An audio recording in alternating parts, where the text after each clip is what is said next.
Hi, I'm Wendy Yi and welcome to the Dice Tower. This week we're continuing on with our top 100s. So this is numbers 80 through 71. And this is an interesting batch because these particular games on my list, a lot of them I've played for years. So I'm just curious, we'll see whether they came up, they went down, or whatever. There's one game I think that's new total. So let's go ahead and get started and let's check them out. All right, let's get started with number 80. So this is Castles of Burgundy, the dice game. It is a small box game, and this was actually 20 on my list last year, and it is 80 now. So it has fallen a bit, but I think honestly it's only fallen because there are so many roll and write games out there. This was one of the first ones that I had played, and because it fits in such a small box, we have taken it to airports and on planes, and we have traveled with it. It's extremely versatile when it comes to where you can play this and how you can play this. Now, the actual game itself is tons of fun.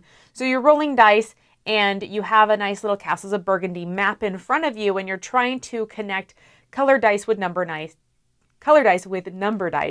and fill in your map, and you're trying to complete sections of colors. So I want to complete all the little green areas, or I want to complete this large orange area as well as these little orange areas, and each different color gives you a different bonus, and then those bonuses can be used later to fill in more numbers. And so it's just one of those really clean, simple roll and writes, but has really good decisions in it.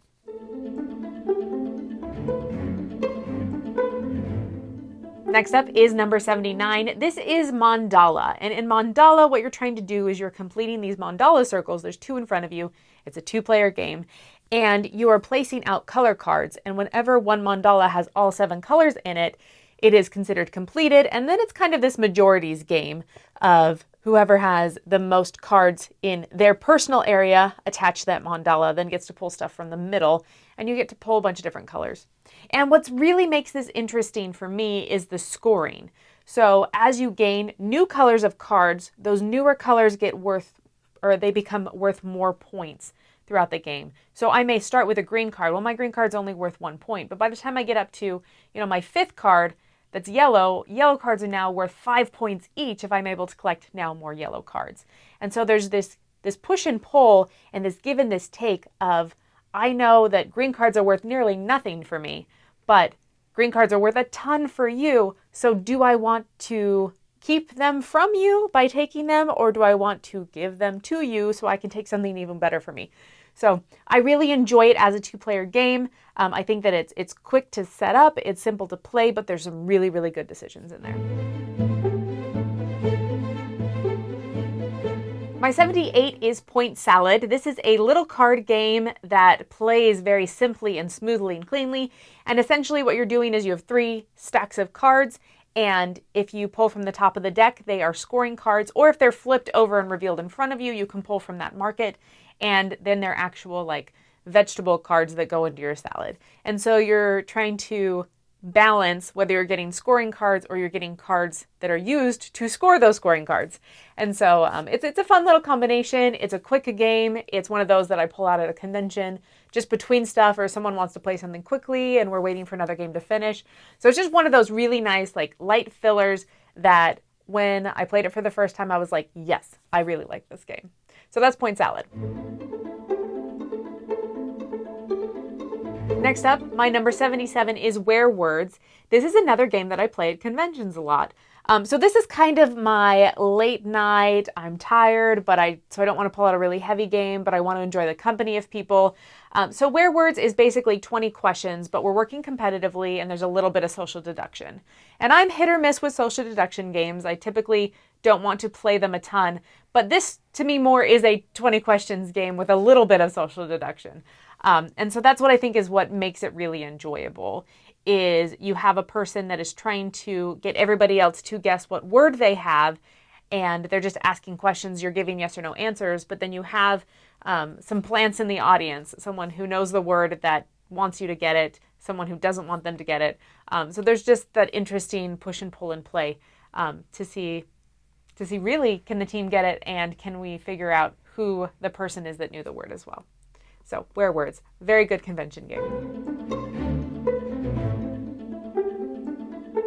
My number 76 is St. Petersburg, And what's interesting is I've played this for quite a few years. So it was 36 on last year's list, and then it was 22 on the year before, or not the year before that, but like the list I made before that a few years prior.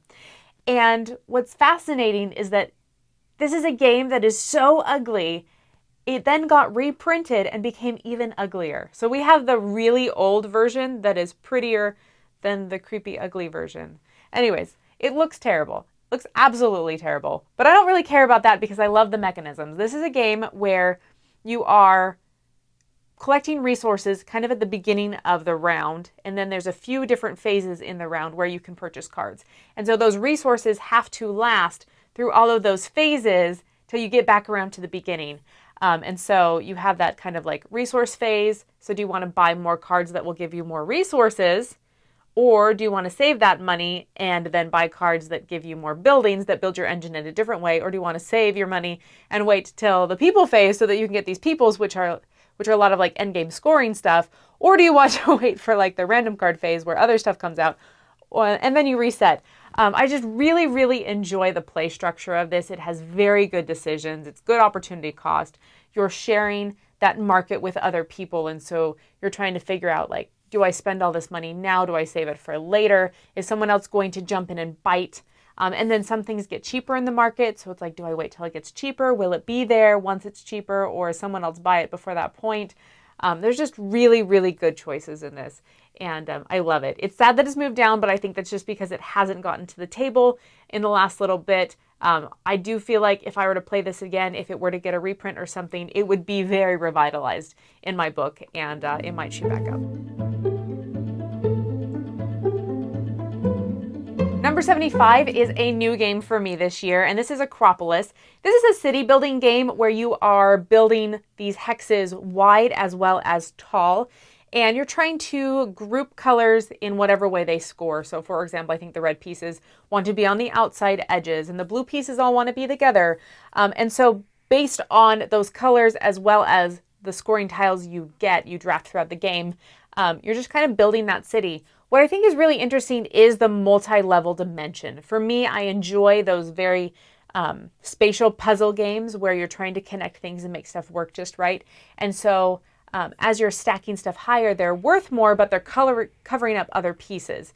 And so you're trying to make the best scoring possible in the most dimensions possible. So there's some fun multipliers going on there. There's also an advanced mode that just is like super, super intense where there's tons of extra scoring you can do. And I really enjoy it. I think it's a ton of fun. It's not super heavy. It's a pretty light game. It doesn't take very long. And I think that there's just good decisions in it. My number 74 is Terraforming Mars. This is a game that a handful of years ago was number 3 on my list. I loved this when it came out. I loved it for years. It was just one of those like, ooh, I want to play this really heavy game, and which heavy game we're going to play tonight. I had like 3 choices, and 2 of them have stuck around and stayed very high on my list. Spoilers. Whereas this one kind of fell off, and I think that's because of Ares Expedition. It gives me a lot of the same feels as Terraforming Mars, but just in less time. And is a little bit less of an investment. I don't have to take out an entire, evening, many hours to play it. But Terraforming Mars is still an absolutely great game. It does have a little bit more scoring interaction as you're fighting for the projects and the goals and stuff that are going on in it. But yeah, there's just something really nice about building that engine, building those resources, having that hand of cards and saying, I can't afford most of these yet. What one thing do I want to build so I can build that engine, so that I can terraform Mars some more, so that I can get more money in the future, so that I can build more of these cards because I want all of them. I love it. Absolutely love it. Such a good game. So yeah, it was 3 a few years ago. It dropped down to 56, and now it is 74. So that's Terraforming Mars.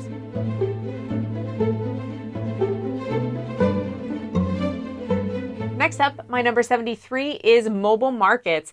This is the one on the list that moved up. Just slightly. It was at 86, now it's at 73. And it's funny because when I think about my list, I'm like, why did this one move up? And I don't have a really good reason other than it's one that I'm excited to play again. It's one that I'm I look at in the library and I think, ooh, yes, I want to play that. Yeah, it's just interesting. So this is about making cell phones and selling cell phones. And it's basically like the smaller, less mean version of Smartphone Inc. And it has a really interesting action mechanism, I guess. I don't know what to call it. But you have these two little boards and they're weird shaped. And one has to cover up the other board. And they have icons all over them in a little grid. And so you have to cover up some sort of action. But as you do so, you are showing other actions and keeping those available. It's two-sided. It's just really, it's a mind trip. It's this little puzzle of how do I maximize the amount of actions that I get, but also get exactly the ones I want. And it's fascinating, absolutely fascinating. Also, the more spaces you cover up, the more bonuses you get. And so it's all good. You never get bad stuff in this game as you're taking those actions. I love it. But this is a little competitive game where you're trying to basically price out other people when it comes to selling phones. So you have a few different types of clientele who are trying to buy phones, and they have their priorities. Do they want something cheap? Do they want something with really good technology?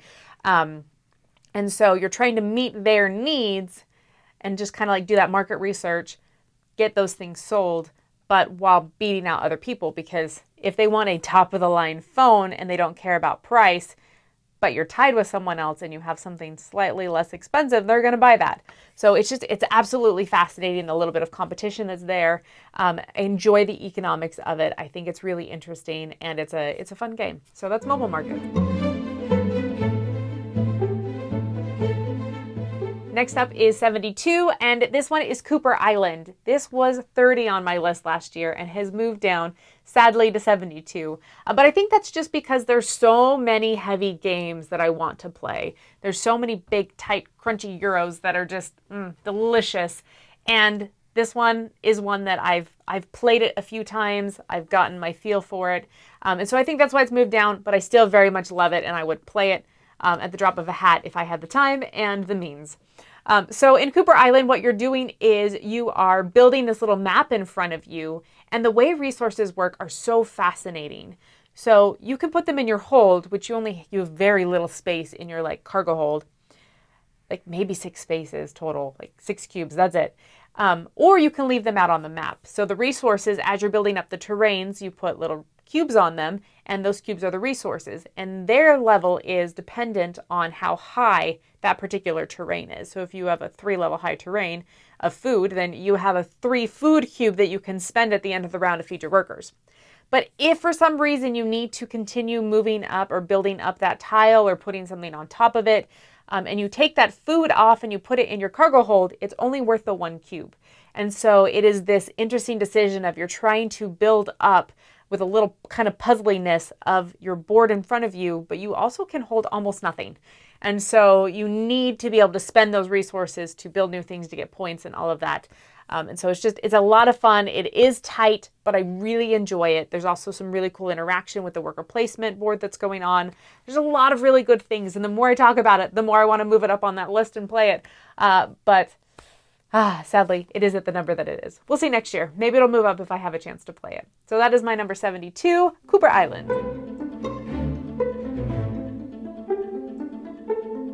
Last but not least on this list is number 71, and this is Raiders of the North Sea. I just want to gush about this one. Gush, gush, gush, gush, gush. This to me was such a groundbreaker in worker placement games. So I had this at number 8 at one point, then 47. Now it's down to 71. But it's because Shem Phillips keeps making really good games, and I have to keep playing other things and moving them up on my list. But for me, this was groundbreaking. This idea of I place a worker and I take a worker. So I'm not just blocking a spot forever for the rest of the round till we clean everything up, but instead the worker placement spaces evolve and change with you as you are placing, as you are gaining, and you have to think ahead to prep for future turns of, okay, I need a different colored worker so that I can go to this space that I want. How do I get that other color worker while revealing spaces that maybe you want? So do I want to do that now? Do I want to do it later? What if it's gone? when it's my turn next, if I wait for it. So just really good decisions. It's one of those games where you have to kind of like go with the flow and watch the board change so that you can hop ahead and get those points and you can go raiding and be Vikings and all that awesomeness. So very much enjoy Raiders of the North Sea. That's my 71.